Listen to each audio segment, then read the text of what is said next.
Nous sommes en guerre.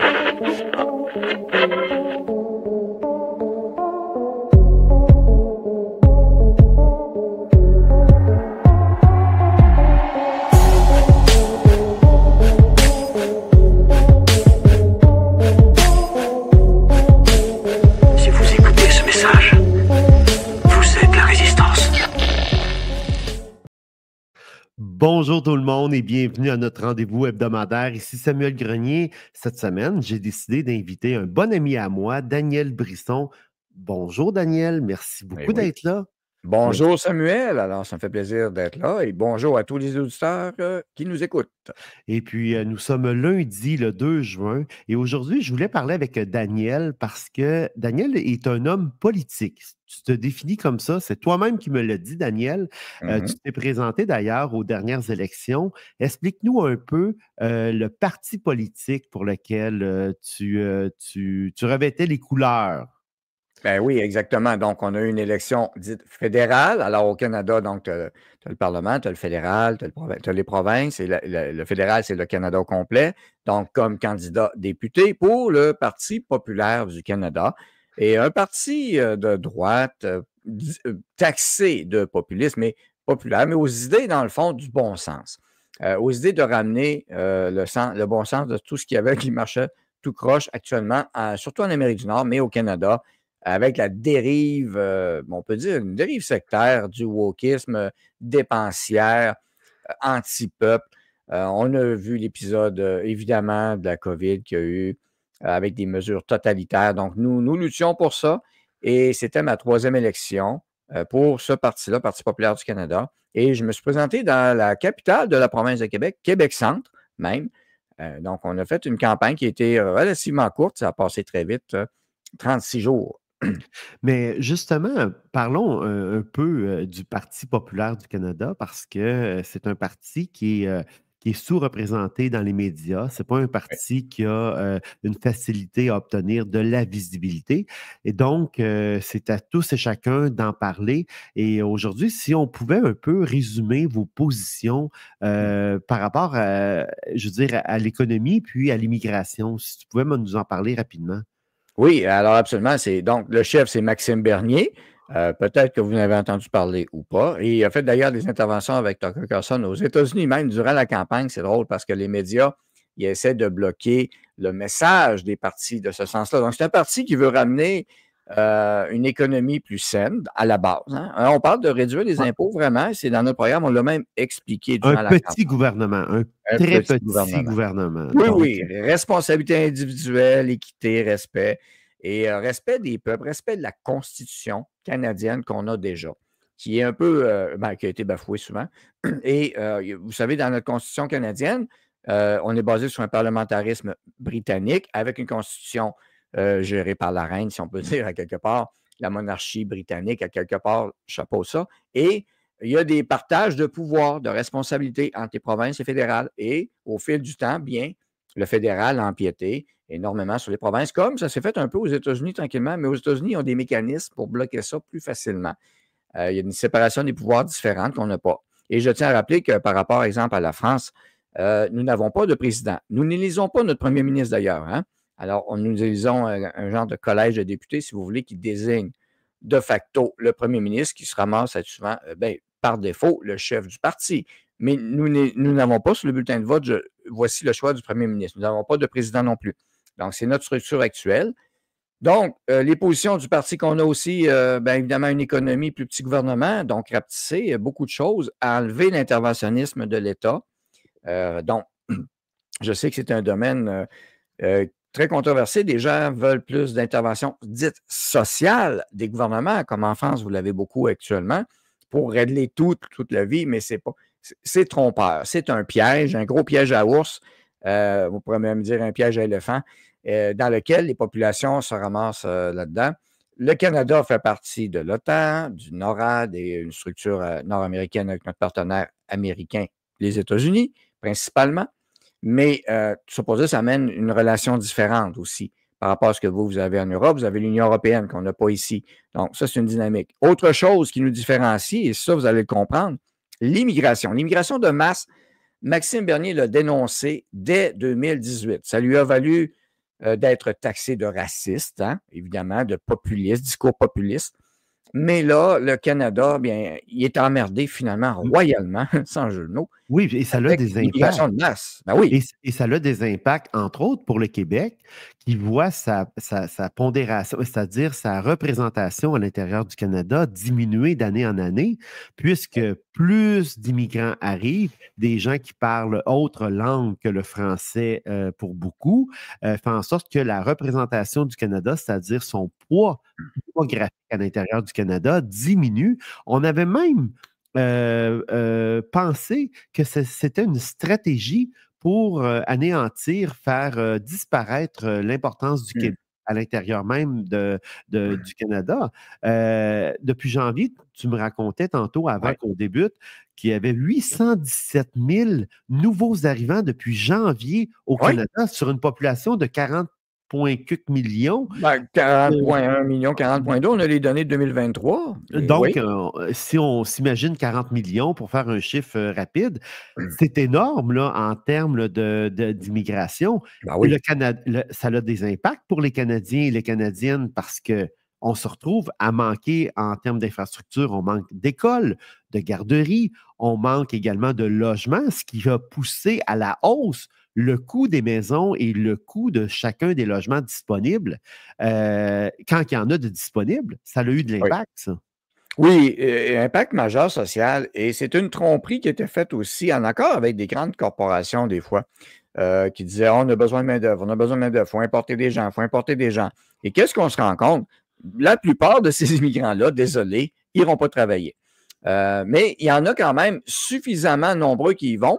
Ce qui crée maintenant, à l'heure où on se parle, au mois de juin 2025, un blocage de l'emploi chez les jeunes Québécois. Particulièrement, et même d'autres aussi, qui sont remplacés par des immigrants de l'extérieur carrément pour des jobs. Donc, on va se ramasser avec un chômage artificiel dans la population native du Canada, native aussi dite de souche. Le Québec, c'est un remplacement dans certains secteurs multiethniques, multiculturels, des gens qui ne s'intègrent pas. Alors, nous avons forcé, on a essayé de forcer la population canadienne et québécoise à dire le devoir d'inversion. On a créé un devoir d'inversion de valeurs et d'intégration. Donc, c'est simple, c'est que les immigrants, au lieu de s'intégrer au pays, c'est la société d'accueil qui devait s'intégrer aux immigrants. Alors, devoir d'inversion, c'est totalement absurde et nous en sommes à la situation que peut-être vous vivez en France aussi, dans certains secteurs particuliers, on le voit dans les nouvelles. C'est la même chose ici, je peux vous en parler. Et, ben, on parlait de noyer la population. On s'entend que le Québec, par exemple, avait déjà eu des propensions à vouloir être indépendantiste. Ben là, c'est clair que les immigrants ne voteront pas pour l'indépendance du Québec. On s'entend, ils vont voter pour le Canada. C'était peut-être un but d'obtenir une sous-représentation du Québec à l'intérieur du Canada. On va faire un retour rapide sur les élections qu'on vient de subir. Je vais utiliser le mot subir. Oui. C'est une campagne éclair qui a duré 37 jours et puis ça a été déclenché après la victoire de Mark Carney à la direction du Parti libéral qui a remplacé Justin Trudeau. Exact. Donc, j'en ai parlé aux auditeurs dans les chroniques auparavant. Mais ce qu'on peut mentionner, c'est qu'on peut rappeler que les libéraux ont obtenu un peu plus que 160 sièges, mais qu'il en faut 172 pour obtenir la majorité absolue. Exact. Ce qui fait que, selon, pour bien faire comprendre à l'audience européenne, nous, on a un gouvernement minoritaire présentement qui doit négocier chaque loi. C'est un défi pour le premier ministre en poste, parce que pour obtenir son vote, il va devoir persuader au moins un autre parti qui est capable de lui offrir le nombre de votes nécessaires pour obtenir gain lors d'un vote pour statuer sur une loi. On rappelle que le vote obligatoire est absent ici dans notre système et qu'on a une façon de travailler avec des partis qui est une discipline très, très stricte, c'est-à-dire que les députés suivent une ligne de parti habituellement et ils votent tous en bloc. Donc, le Parti libéral, tous les députés, peu importe quelle région qu'ils vont représenter, même si ça contrevient à ce qui serait bon dans leur région, dans leur comté, ils vont quand même voter selon la ligne de parti. Ça, c'est au moins pour situer la façon dont on vote ici au Canada.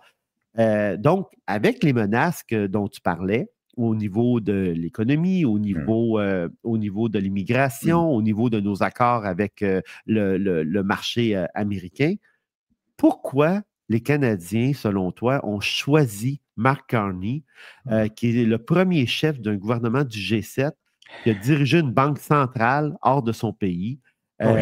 Pourquoi que les gens ont nommé un banquier au plus haut poste d'un parti politique et pour gouverner le Canada? Oui, non seulement ils ont voté pour un banquier, mais c'était le conseiller de Justin Trudeau. Voyez-vous, les médias... L'ancien premier ministre. L'ancien premier Que ministre. les gens détestaient et par c'est impopularité, il a dû démissionner de son poste. Et Alors, voilà. c'est quand même assez lunaire là, quand on comprend tout ça. Ben oui, et il fallait remplacer Justin Trudeau. C'était ça le slogan. On ne veut plus de Justin, il faut remplacer Justin Trudeau. L'opposition martelait ça uniquement, donc ils ont focusé sur un nom. Et est arrivée l'histoire des tarifs de Donald Trump au Canada, mais à travers le monde aussi. Alors, ce n'était pas que le Canada qui était visé. Mais les médias ont joué un rôle très important dans la tête des gens. D'abord, en démonisant Donald Trump. Alors, méfiez-vous de ça si vous voyez ça en France. Et on le sait, on le voit dans les médias, c'est la même chose. C'est le même phénomène qu'on voit. Alors, Donald Trump, c'est le diable, c'est le démon, c'est épouvantable, il ne sait pas ce qu'il fait, il n'y a pas de plan, blablabla. Vous voyez tout le narratif, vous le connaissez. Et donc, le Canada est arrivé, et là, c'était le méchant Trump. Et là, il fallait remplacer Justin Trudeau. Mais là, ça prenait quelqu'un pour se défendre contre le démon blond Trump. Ben oui. Et là, Carney est arrivé comme un sauveur, etc., qui a travaillé en Angleterre d'ailleurs, et avec la Banque d'Angleterre, ça n'a pas été un succès. Et les politiques qui nous ont menés au bord du gouffre au Canada, il en était responsable derrière, comme conseiller Justin Trudeau. Il a appuyé beaucoup des mesures covidiennes qu'il y a eu. L'inflation canadienne causée par des emprunts et des déficits records absolus de tous les temps, c'est sous leur règne. Mais les gens mal informés, ou informés principalement, désinformés par les médias de masse, eh bien, l'économie, ce n'était pas un enjeu. Ils n'ont fait que focusser sur leur problème est causé maintenant par le monsieur aux États-Unis. Alors là, Carney est arrivé, puis moi, je vais mettre un frein à ça. Hey, enfin, on a un sauveur, et ce n'était plus Trudeau. Donc, il faisait d'une pierre deux coups. Il tassait Justin Trudeau. Il ne voulait pas l'autre parti principal, ni Maxime Bernier, bien sûr. Parti démonisé aussi dans les médias, pas besoin de le dire. Vous en avez eu quelques aperçus en France et ailleurs aussi dans l'Europe. Ceux qui ne sont pas du bord de l'Union européenne sont assez démonisés, merci.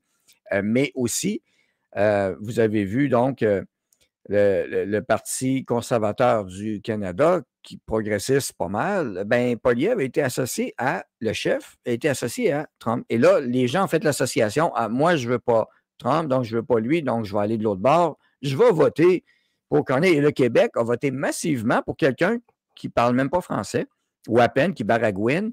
Même en anglais, il s'exprime mal des fois, il hésite. Mais ceci dit, son français est épouvantable. Et un des grands responsables et architectes de la volonté de noyer le Canada sur l'immigration, c'est eux autres qui ont amené le plan 100 millions d'immigrants au Canada. Une population de 100 millions d'ici quelques années. Donc, le responsable de la débâcle derrière, vu qu'il était inconnu des gens, et les médias l'ont présenté rapidement comme un sauveur potentiel, jusqu'à ce que les médias se rendent compte pendant la campagne que, ouais, finalement, il dit peut-être n'importe quoi. Bien, il était trop tard. Alors, les gens ont voté pour lui. Et puis, Mark Carney, il faut rappeler que c'est un homme qui est extrême. Hein?